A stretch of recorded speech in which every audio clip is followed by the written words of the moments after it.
હા, મારું નામ આસિફ કેસરભાઈ દોડિયા અને જે ઘટના થઈને એમાં જે હતો એ મારો ભાઈ મોટો ભાઈ હતો ઇમ્તિયાઝ કેસરભાઈ દોડિયા, બરોબર. તો એનું કાલે રાત્રે આવી રીતના કાવતરાથી જે રીતે એનું મર્ડર કર્યું છે એના માટે મને સંપૂર્ણ રીતે ન્યાય મળે એવી મારી માંગ છે. તમને કેના પર શંકા છે?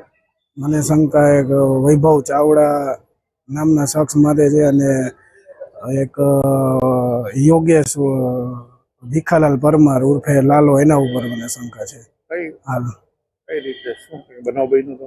એમાં એવું હતું કે પેલા છે ને આ વૈભવ મને ભેગો થયો હતો ને ત્યારે એમ કહેતો હતો કે મારી વાઈફ છે ને એના તારા ભાઈએ એને ખરાબ રીતે જોયું કે એવી રીતના મને કીધું.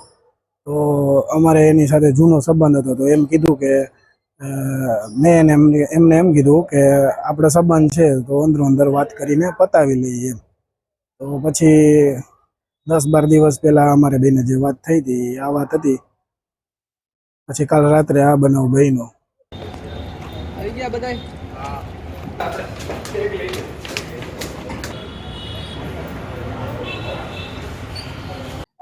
જામનગરના કાલાવાડ ટાઉન પોલીસ સ્ટેશન में કાલે મર્ડરનો બનાવ બન્યો હતો અને મર્ડરના બનાવના જે આરોપીઓ છે આ આરોપીઓને જામનગરની એલસીબી દ્વારા ઝડપથી પકડીને અને આખો જે ગુનો છે આનો ખુલાસો કરવામાં આવેલ છે. જે ત્યાં કાલાવાડ ટાઉન જે પોલીસ સ્ટેશન છે ત્યાં એડવોકેટ ઇમ્તિયાઝ કેસર ડોડિયાનો કાલે રાત્રિના સમયમાં મર્ડર થયો હતો.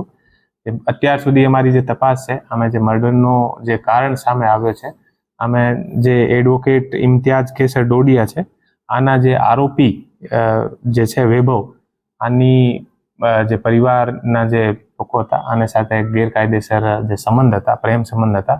આવો અત્યારે સુધી પ્રાઇમરી જે મર્ડરનું કારણ જે સામે આવ્યો છે. ટોટલ 2 આરોપી હતા અને 2 આરોપીઓને એલસીબી દ્વારા અત્યારે પકડી પાડવામાં આવેલ છે. અને જે 2 આરોપી હતા એક આરોપીનું નામ છે યોગેશ પરમાર અને જે બીજા આરોપી છે આનું નામ છે વૈભવ.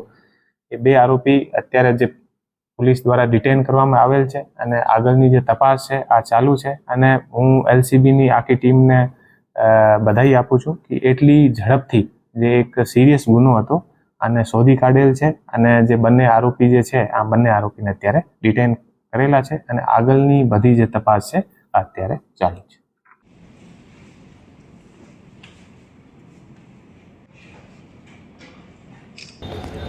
આવી ગયા બધાય?